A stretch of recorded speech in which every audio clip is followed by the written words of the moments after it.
Hello everyone, and welcome back to another episode of Formula Girls. I'm Megan Gibson, Marketing Coordinator, and I'm here with Molly McHenry. Hello. Our Personal Care Applications Manager, and today we are talking about formulation number 1067, the apple cider vinegar rinse. Ooh, tripped over that a little bit. The apple cider vinegar rinse. So tell us a little bit about this formulation, Molly. So apple cider vinegar rinses, I just kind of had to say it slowly. They're used on curly hair as kind of an alternative to shampoo that they cleanse and condition without stripping the natural oils. So kind of like a co-wash. It's supposed to lower the hair and the scalp's pH, help the cuticles of the hair shaft lay flat. So that promotes, shine and softness. So it's good to use when hair starts to look dull from product buildup or just in between, regular washes. And undiluted vinegar is too strong. So you have these products out there that incorporate it while delivering other benefits. Vinegar is 5% acetic acid, and we're using 0.5% acetic acid in this. So that would translate to about 10% vinegar. Okay. And then, we also have mild cleansers and conditioning aids in there. I really like using rinses like this as I only wash my hair once a week. And so I can tell a difference if I use this, maybe once a month I'll do a rinse of sorts. And I can just tell such a difference. It tends to be a little bit fluffier, softer. What does it tend to do to the curls? Does it just make them more voluminous or more defined? Yeah, they get very soft, and there's a lot more body in my hair. It seems like it's got a lot more life to it. And you tried this one. What did you think? I did. I really enjoyed it. While it was wet, it had a nice foam. I really liked it. I've used ones before that really didn't foam quite as much. They were quite literally a rinse. And this one foamed really nice, and so I really enjoyed it. It rinsed out clean.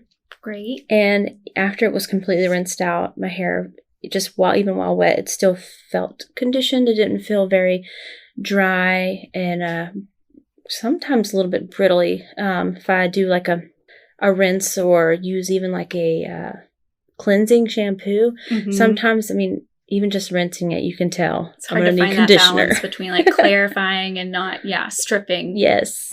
And the smell was not bad at all.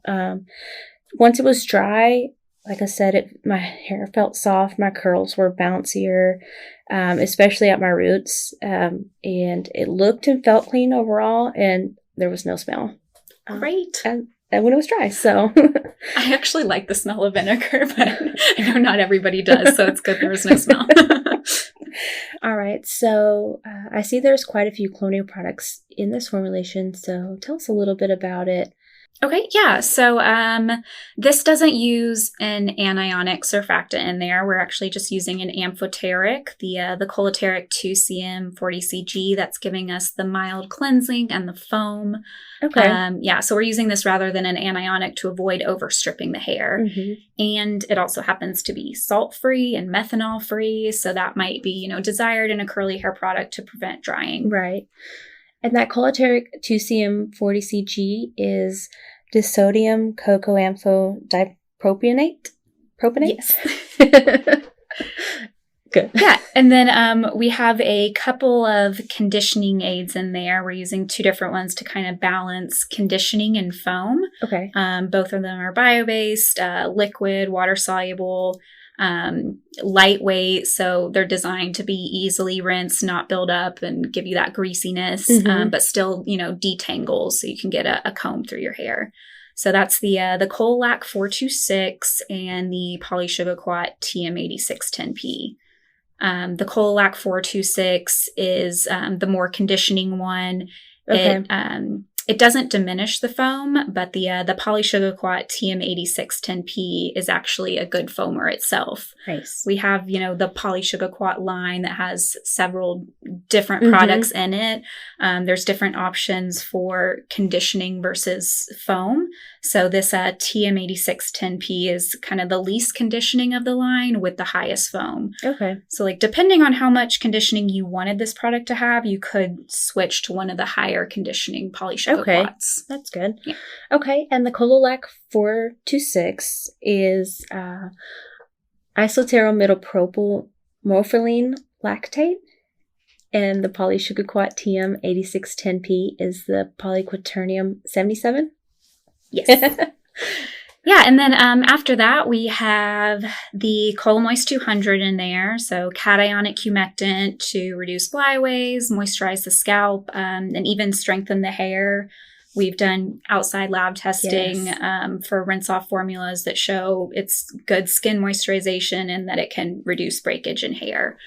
And then the Colateric HBS that we have in there is another amphoteric, but we're mostly using it as a story ingredient here since it's derived from the hemp seed oil. Mm-hmm. So it's kind of a way to incorporate a hemp product into a water-based formula without having to work with the actual oil, which you would have to find a way to, solubilize, and that would be a challenge to keep the formulation clear. Exactly. Okay. And the Colomoist 200 is hydroxypropyl bis hydroxyethyldimonium chloride. And the Colateric HVS is the cannabis. I'm so sorry, Jim. Okay. And the Colateric HBS is a cannabisimidopropyl hydroxysultane. That is a lot. Yes. Okay, so let's talk a little bit about the procedure. This one has 3 steps. And the first one there, it's calling for you to combine all the ingredients 1 through 8 in order. So this is a very simple procedure. It's cold mix, and all the ingredients you're working with are liquid. So it goes together very quickly, very easily. We do say combine these first 8 ingredients in order. Mostly that's because, we have several cationics in here that can interact with each other. So if you try to, combine some of the cationics before you have your amphoteric in there, it can become cloudy and try to crash out. So we have the amphoteric as your first addition, and then after that, adding in your cationics. Okay. But yeah, as long as you stick to the order, this is a very simple thing to put together. Okay, so I see that there's an apple fragrance in this formulation. Does the formulation itself contain apple cider vinegar? That is a really good question. So I've seen products out there that do this both ways. Some will use actual apple cider vinegar, and some will use the acetic acid to make, the vinegar, and then just have an apple fragrance in there, which is the route we took here. So you could, either way, you're going to need an apple fragrance if you want that fragrance. Right. But you could use apple cider vinegar itself rather than acetic acid in here. But again, I think I mentioned the 0.5% acetic acid that we have in here would translate to 10% vinegar. Okay.